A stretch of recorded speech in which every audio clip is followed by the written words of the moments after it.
Bismillahirrahmanirrahim. Assalamualaikum warahmatullahi wabarakatuh. Alhamdulillah, wassalatu wassalamu ala rasulillah wa ala alihi wa ashabihi wa mawala. Wa qad qala Allah ta'ala fi kitabihil karim, a'udzu billahi minasyaitonir rajim. Syahrul Ramadan alladzi unzila fihil Qur'an hudan linnasi wa bayyinatin minal huda wal furqan. Amma ba'd. Saudaraku, di penghujung akhir dari bulan Ramadan yang merupakan bulannya Al-Quran ini, mari kita bercermin kepada para salafus soleh, khususnya bagaimana mereka bisa menutup akhir kehidupan mereka bersama Al-Quran. Bagaimana mereka bisa menghembuskan nafas terakhir mereka dengan kalam ilahi.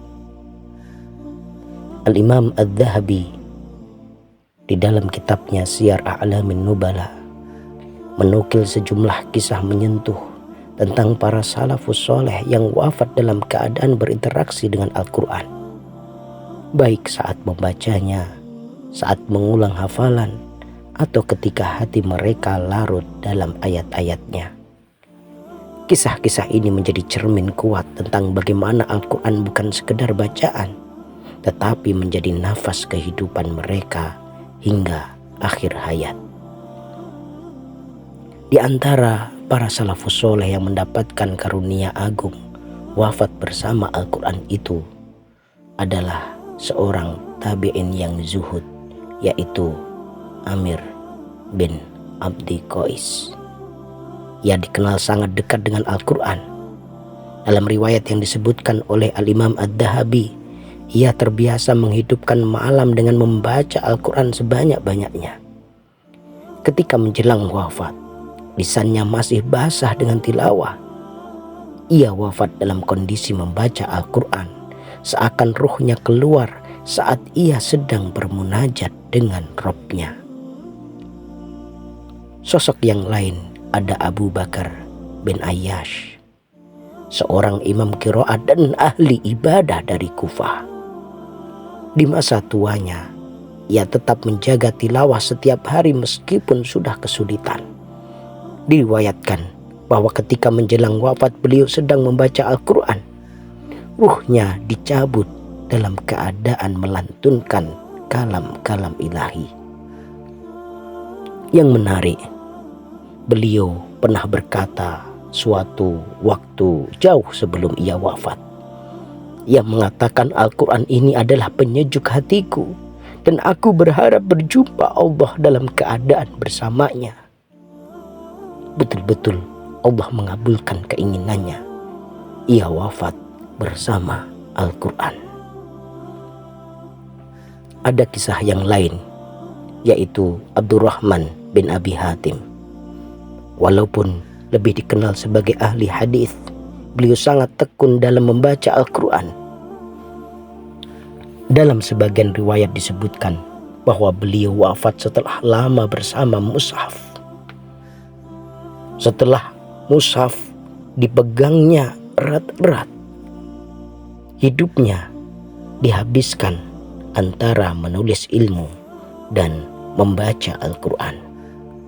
Selain mereka, ada sosok salafus soleh yang lain, yaitu Zir bin Hubeish. Ia adalah seorang tabi'in senior dan murid para sahabat seperti Ibnu Mas'ud. Zir dikenal sebagai ahli qiraat dan sangat tekun membaca Al-Quran. Diriwayatkan bahwa beliau wafat dalam keadaan lisannya masih membaca Al-Quran. Kemudian ada Abul Aliyah Ar-Riyahi, seorang tabi'in yang terkenal sangat kuat berinteraksi dengan Al-Quran. Hidupnya dihabiskan dalam mengajar dan membaca Al-Quran. Diriwayatkan bahwa beliau wafat dalam keadaan berinteraksi dengan Al-Quran. Ada juga ulama besar tabi'in yang bernama Muhammad bin Sirin, yang juga dikenal dengan kezuhudan dan ibadahnya. Ia sangat menjaga wirid Al-Quran, kebiasaan membaca Al-Quran tiap hari. Diriwayatkan bahwa beliau wafat setelah hari-harinya dipenuhi dengan tilawah. Ada juga Yazid Ar-Raqashi, seorang zahid yang terkenal dengan tangisan saat membaca Al-Quran. Ia bahkan sering pingsan ketika membaca ayat-ayat tertentu. Disebutkan ia wafat setelah hidup yang sangat lekat dengan tilawah dan tadabbur. Ada juga ulama besar Kufah yang namanya Ibrahim An-Nakhai. Ia dikenal kuat dalam ibadah dan tilawah. Dalam sebagian athar disebutkan bahwa beliau wafat dalam kondisi ibadah, dalam kondisi membaca Al-Quranul Karim. Saudaraku, Imam Ad-Dhahabi juga menyebutkan pola umum yang berulang pada banyak biografi para salafus soleh. Ada yang wafat saat qiyamul lail sambil membaca Al-Quran. Ada yang wafat ketika mengulang hafalannya. Ada pula yang jatuh pingsan karena ayat yang dibacanya lalu meninggal dunia. Kisah-kisah ini bukan sekedar cerita kematian yang indah, tetapi menunjukkan kepada kita satu hal penting, bahwa apa yang paling sering kita lakukan, itulah yang kemungkinan besar akan menjadi penutup hidup kita. Hal ini sesuai dengan sabda Rasulullah Shallallahu Alaihi Wasallam, "Man 'asha 'ala syai'in mata 'alaih."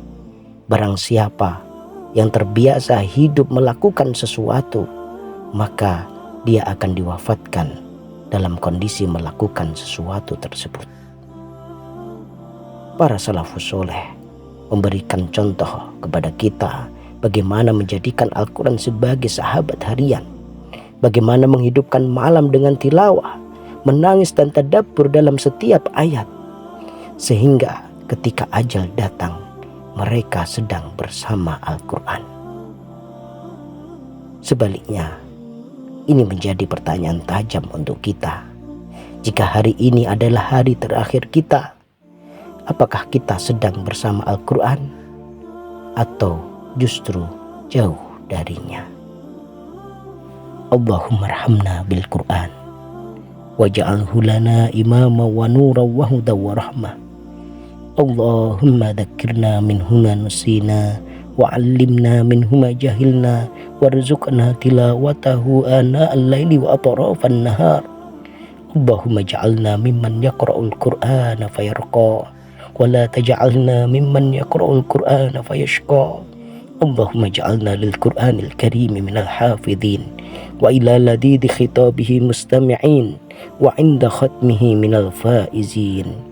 Allahumma ja'al al-Qur'an al-Karim rabi'a qulubina wa nura sudurina wa jala'a ahzanina wa dhahaba ghumumina wa humumina wa dawa'a amradina ya rabbal alamin.